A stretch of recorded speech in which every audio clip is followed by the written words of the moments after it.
Alright friends, I wanted to show you just a couple of our examples of some projects that I've seen for Tuesdays with Morrie with our ethos, pathos, and logos, but also some nice examples of a couple other types of projects that you might choose from, okay? So our first few are specifically about Tuesdays with Morrie, and you might catch an idea from here. But even some of our other projects, there's different formats you can take. So let me start with a couple of the lift the flap kind of poster ideas. This one's here, Tuesdays with Morrie, and notice that they have the author's message right here in the middle, and then our ethos, pathos, and logos, along with some other information just to kind of fill up the board. And then under each of their categories, they have a couple examples that might go with it, apart from the book, and then explaining also why this has to do with pathos, relating those in there. So I see that for ethos and for logos. And here's the author's message. So this is what I mean by lift the flap. So they have it right here, nice and large, and then a nice explanation, the summary of the whole book going on right here. All right. And then notice that they also took the chance to rate their ethos, pathos, and logos, each case, on a 10-point scale for how much it's used for this argument or this message. Another way to do a poster, less successfully, but also still valid, is to just make a large scale triangle like we've done in class, where you put the message here in the middle, the rating for each point out of 10, and then some nice examples that they have, including page numbers. Now here they put the quote in red and then an explanation in black about how it relates to ethos, pathos, or logos, and how it relates to the message. I'm going to get a little fancier. Here's someone who took a poster and kind of also made it interactive by then it can unfold. And I had a pretty neat idea. I'm not so sure about the how it was enacted, but it turned out pretty neat, kind of fun to look at. So when you unfold the whole triangle, it kind of has each of these messages, again with the ethos, pathos, and logos, and you can see their rating is all the way here in the corner, their message right here in the middle, what chapter they focused on, and then the conclusion that they put here about which one is used most and how they made their message.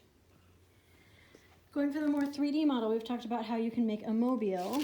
So this person has it where it's a hanging project. I'm going to try to hold it as far back as I can so you can see up and down that it's got the message up here and some of the quick little sayings that Morrie would bring up, and then hanging down from it was a section of ethos, a section of pathos, and a section of logos. And you can see very clearly that the ethos one is the longest. Each one of these is a quote from the book and an explanation about how it fits in that category. And they only had 2 logos examples. They have about 5 pathos and what looks like about 8 ethos examples. So that's kind of a nice visual way to do it. Kind of neat to see how each of these is the quote and just a really brief explanation about why it fits into a certain category. This person made a 3D triangle, so that's pretty cool. And some information about each of them all the way around, right? And then when you open up the triangle, you can then see the author's message in the middle and some examples about ethos, pathos, and logos on each of the triangle portions. So that was pretty awesome. I thought that was neat how it could stand up on its own and how all the information is still included in there. There's even stuff on the bottom. So that was pretty neat.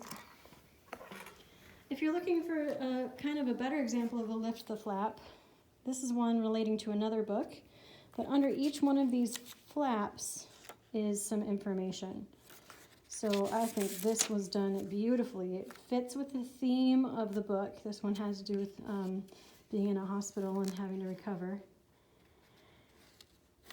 And so each one of these little flaps lifts up for some neat ideas. This one is also from a book you might have read, Into the Wild, pretty amazing book. And this one is more looking at the timeline of it. You could easily do an ethos, pathos, and logos. And again, lifting the flap to see what's going on, as well as some other information around it to kind of dress it up and make it look really nice. It's a great example. You could make something like these, like a little scrapbook. And scrapbooks usually have kind of their big major message and then some other information that goes around to kind of dress it up. This one, the student burned some of the edges to make it look kind of older. They have nice borders on each one. And they just hole punched it and put it together with some string. So you could have a different page of each book be an ethos, a page for pathos, a page for logos, and then a page for your summary. Here's another one relating to Shakespeare. Kind of like a photo album. It's kind of a neat way to go about it. So it includes lots of information. You could have, again, a whole page about the message. And again, they just use some of the scrapbooking techniques to put a title on each page and then some cute ways to dress it up and make it look really great. So again, you could have some pages that have ethos, a page for pathos, a page for logos, and then a page for your summary. This one is a really awesome one. This person loved making pop-ups. And so instead of it just being a regular scrapbook, every page has a little pop-up part. Isn't that kind of neat? So these just pop up with it, and it becomes a cute little pop-up book of information. And every page has something that pops up to it. Pretty awesome stuff going on here. So this went above and beyond here for the Sistine Chapel. So some pretty neat things like this. This is pretty impressive. It takes just a little bit of time to make it pop up. Here was the Last Supper, which I thought was just so cute.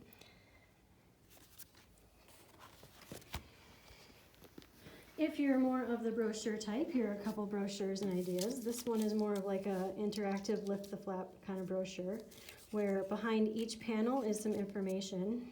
In this case, it's about Shakespeare. But you could easily do the message across the top, ethos, pathos, logos, and a conclusion. And again, you could do this on a larger scale too. This would also work on like a poster board scale. So some pretty neat info there. You could draw out a brochure, a little trifold brochure. This person did well because they've got kind of a major idea there. That's a perfect place for a message.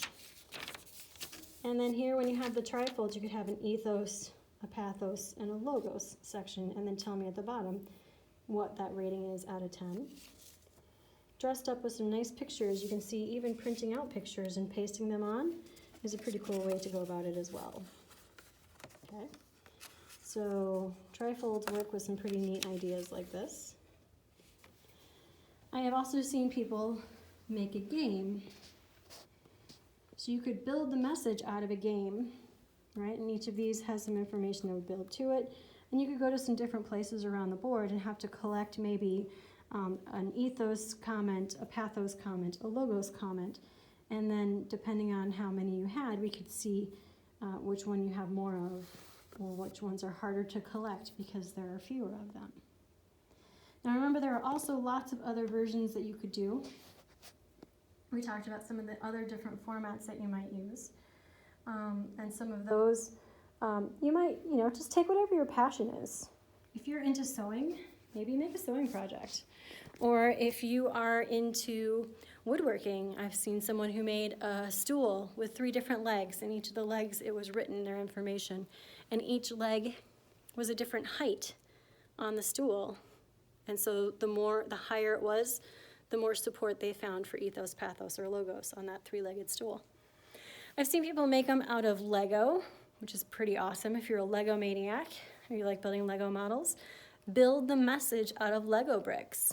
You could do the same thing even out of wood blocks and build it into a message that would build into some kind of appropriate shape that would make sense. So think about the message. Think about how you would go about showing that message. One last one that I want to show you. I don't have a great example of it, but if you are here at the high school, the 300 hallway is filled with these things called box projects. And where you can take any kind of a box. I'm going to show you here with like my marker box. You can take any cardboard box of any size or shape, and you could, on the outside of that box, put like the message that you're going to focus on for Tuesdays with Morrie. And then each side could be an ethos, a pathos, and a logos side, and then another side for your conclusion. So you could cover the box in images.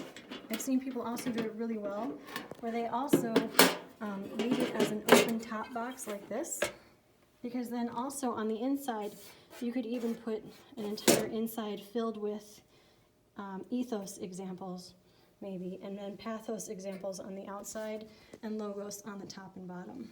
So there's lots of surfaces you could work on if you're doing something like a box project. I've also seen someone who kind of set it up like a mailbox, and there were different letters inside that mailbox, and each letter had a different component of the message. All right, I hope that's helpful with a couple examples for you. Make an awesome project, make it memorable, and we'll see you soon.